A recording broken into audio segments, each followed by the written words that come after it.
Hello learners, welcome back to Megha Discourse where literature meets excellence. And in today's session, we will cover our Indian literature in English. So stay connected in this series. We will cover most important Indian writers which asked frequently. So actually, what is Indian literature in English? Indian literature in English refers to the literary work written by Indian author in English language. It is not translation but original creation which express Indian life, emotions and philosophy through English works. It began during the British colonial period, especially Thomas Macaulay's Minute and Wood Dispatch, which introduced English as a medium of education. If you have not seen my video of English in India, hurry up and link is in description. So watch this video for all the commissions and post-independence initiatives taken for education.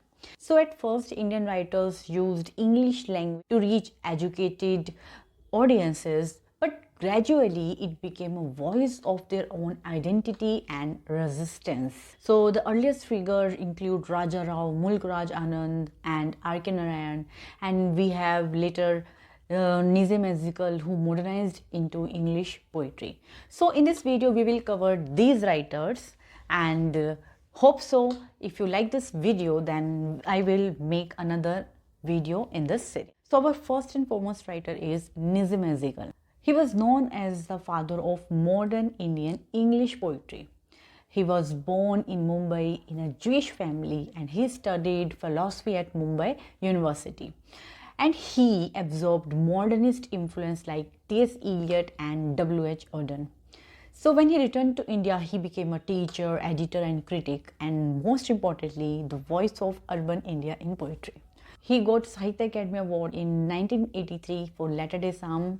Actually, it is a PYQ for so many papers. Next, he got Padma Shri in 1988 for his literary contribution. And he also worked as the editor of the Illustrate Week of India and magazine Quest in 1954. The important works, which actually in chronology are A Time to Change, 60 Poems, The Third, The Unfinished Man, The Exact Name, Hymns in Darkness and Latter-day Psalms.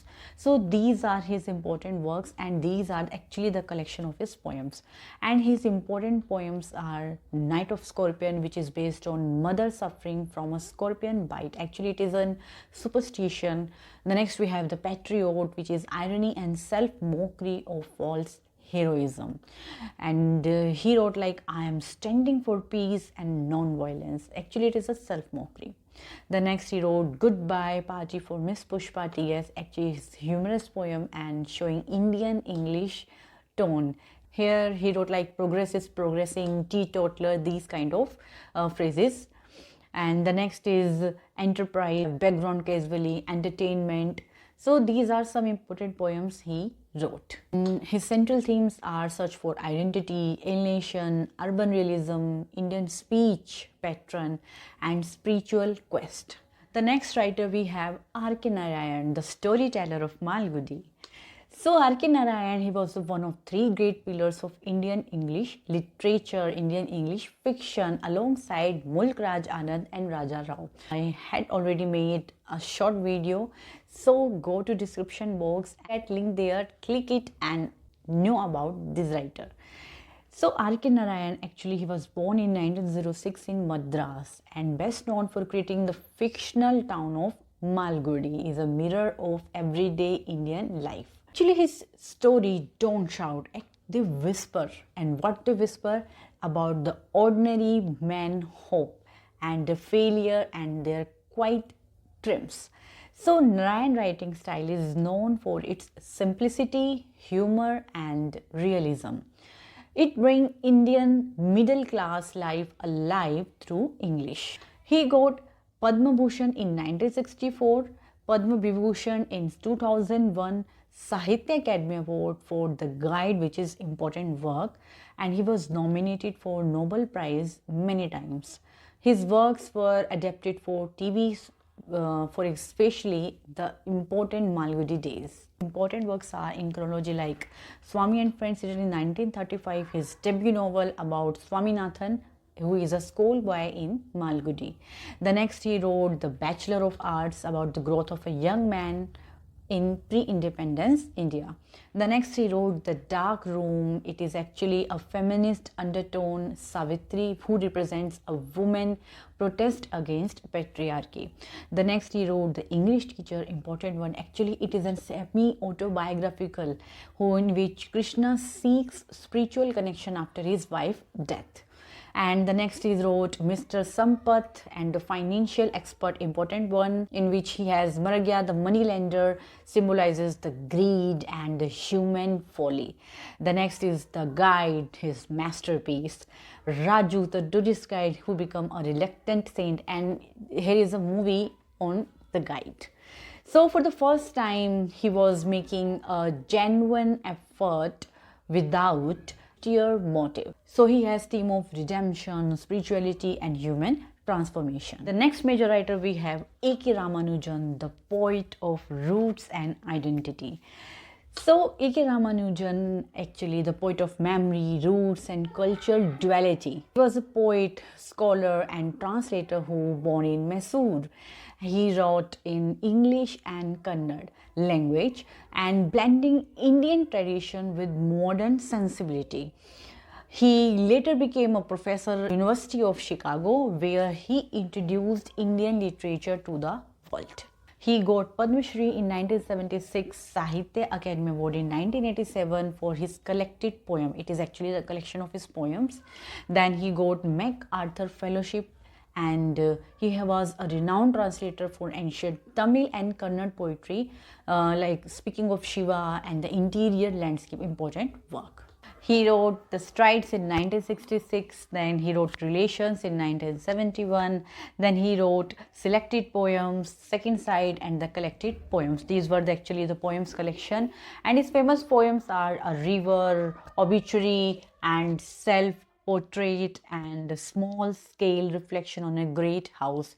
He has also wrote essays like Is There Any Indian Way of Thinking, which is important one, and then he wrote Song of Earth, Speaking of Shiva, Interior Landscape. He has also written a controversial work in 1991, that is 300 Ramayana, which is his controversial work, so remind it. So we can say he has a theme like culture duality, east versus west. There is a memory and heritage. He has irony, clarity and simplicity. He was actually a bridging figure between modern and traditional India.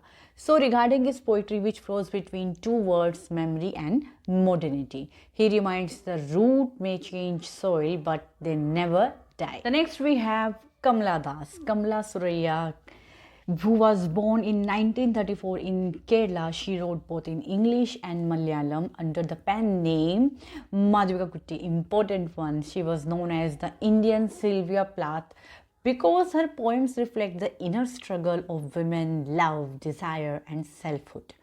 She got Sahitya Academy Award, she got Asian Poetry Prize, and she was nominated for Nobel Prize in Literature in 1984 for her autobiography My Story, important one. Her major works are like Summer in Calcutta in 1965, actually it is debut collection. The next he wrote The Descendants, which is focused on love and betrayal. The next The Old Playhouse, which is actually symbolic of female confinement and resistance. Then the My Story 1976, actually it is controversial autobiography revealing her inner self and rebellion against social norms. She is actually a staunch writer. Then she wrote Only the Soul Knows How to Sing in 1996, collection of her best poem. And there is a memoir, A Childhood in Malabar. It is autobiographical and his memoir, important one. She also wrote a novel Alphabet of Lust in 1976, so keep it in mind.